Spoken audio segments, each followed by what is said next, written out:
Hey everyone, Normal Guy here, and after our last video, especially the Surcouf discussion, I had a hunch. Something about the new Italian submarines in patch 15.2 that just wasn't sitting right with me. On paper, they didn't look absurd, no single stat screamed, hey, they're broken.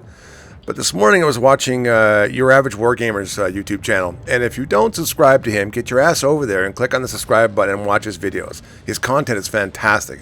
It's very factual, very much to the point like mine. I do love his channel. But once I started connecting the dots, and after watching his video, reaction time, gun pressure, smoke behavior, cap control, it became very clear. These submarines don't win because of raw damage, like as in the Russian line. They will win because they remove counterplay windows, and this is extremely important. And today, I want to walk you through why it matters. This isn't a rage video, this is just a systems video that I want to take you through and show you the 5 major problems with this next submarine line. And if I'm being honest, I'm going to summarize right now. I think they're fracking toxic. And if you know how old I am, you know what the word fracking means and what show it came from. So put that down in the comments. But let's get into it. Alright, let's start with the most important concept. And the one that most people out there are getting wrong and wargaming is not talking about. Torpedo speed is not the real danger, reaction time is. When we compare, say, the Tier 10 Italian submarine to something like Gato, another Tier 10 submarine, which is pretty much out there and on average, the Italian torps are actually slower. That's what throws people off. But here's the part that matters. Italian torps are spotted much later. As a result, players have a 19 to 36% less time to react to torpedoes, depending on which torpedo type. That's not subjective, that's pure math.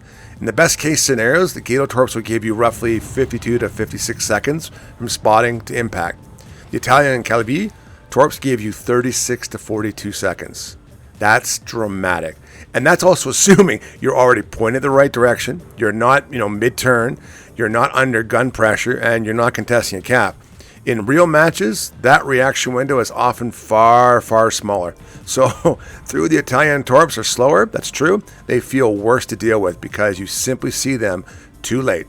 This is the first domino. Now, traditionally, for point number 2, when a destroyer contests a cap and finds a submarine, 99.99% of the time, the subs dives and disengages. That assumption is no longer holding here. Italian submarines fundamentally break this rule. These subs have deck guns, a main battery reload booster, and destroyer level detectability while firing in smoke. Let's be very, very clear here. At Tier 10, the Calibi can theoretically output 68,000 high explosive damage during a single reload booster window. Even Tier 8's at over 40,000 potential damage. Now, obviously that's paper damage, but you don't need perfect accuracy to kill a DD. And we already have precedent. Surcouf. Heck, the I-56 Tier 8 boat, last year before that, killing a healthy Cava at a Tier 10 gunboat and killed him with that was a small SAP gun. There's things out there that prove this. This is unreal, though. Subs winning surface gunfights when people didn't expect them. The Italian line isn't introducing this concept, it's formalizing it.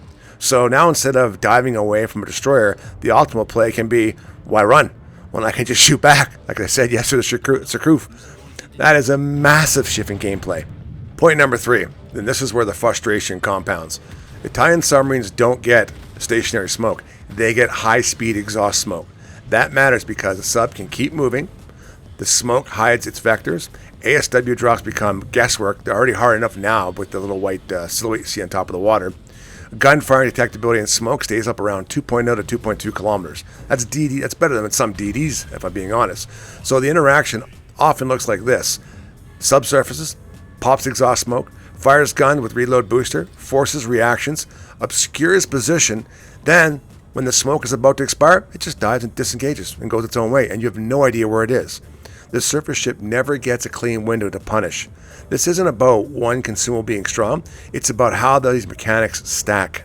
Now, point number 4, once the destroyer is dead, or forced out of the cap for instance, the Italian sub doesn't leave. It owns that cap. The sub can just sit in the capture circle, stay surfaced, smoke up again, farm a nearby cruiser, and the cruiser is stuck in a terrible decision tree. Push, torps, plus guns, kite, homing torps with late spotting, no radar, smoke already active, wait, lose map control, and remember, detectability while firing in smoke is destroyer level. The smoke is mobile. The sub can disengage instantaneously. This creates asymmetric pressures where the cruiser has no really good response. Only less bad ones, but being honest. That's how cap flip without brute force can be done. Now, point number 5, this is a sleeper issue, and it's going to show up later.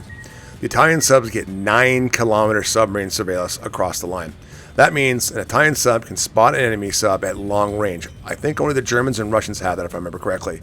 Now, this means that she can stay on the surface, pop exhaust smoke, remain unspotted, and help delete the enemy sub. The enemy sub is lit. The Italian sub is protected. If the other sub surfaces, he's going to get spotted. You know what I mean? By their team. So there's really no counterplay here. That's not neutral information gathering. That's offensive sub versus sub asymmetry. Now, that's not neutral information gathering. That's offensive sub versus sub asymmetry. And in coordinated play, that's going to matter a lot, especially if you have a division where one's a submarine and say other players are destroyers or cruisers. Like, you know, we've never seen that before in games, or have we ever in World of Warships? Yes, I'm being sarcastic. So no, this isn't about Italian submarines doing too much damage. It's about compressed reaction time, forced mistakes, and denied counterplay. These subs don't need to dive when pressured, can win cap fights against destroyers, can farm cruisers safely, can hunt other subs on demand, and can disengage on demand if it wants to. That's why they'll feel toxic or fracking toxic, even if no single stat looks outrageous.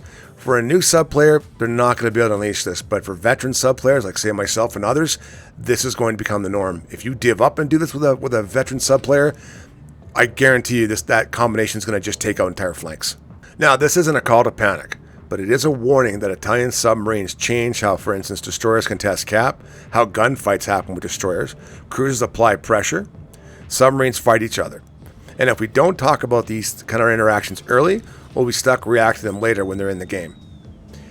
Let me know down in the comments what you guys think, especially if you play destroyers and cruisers. I think you guys are going to have a hard time if I'm being honest.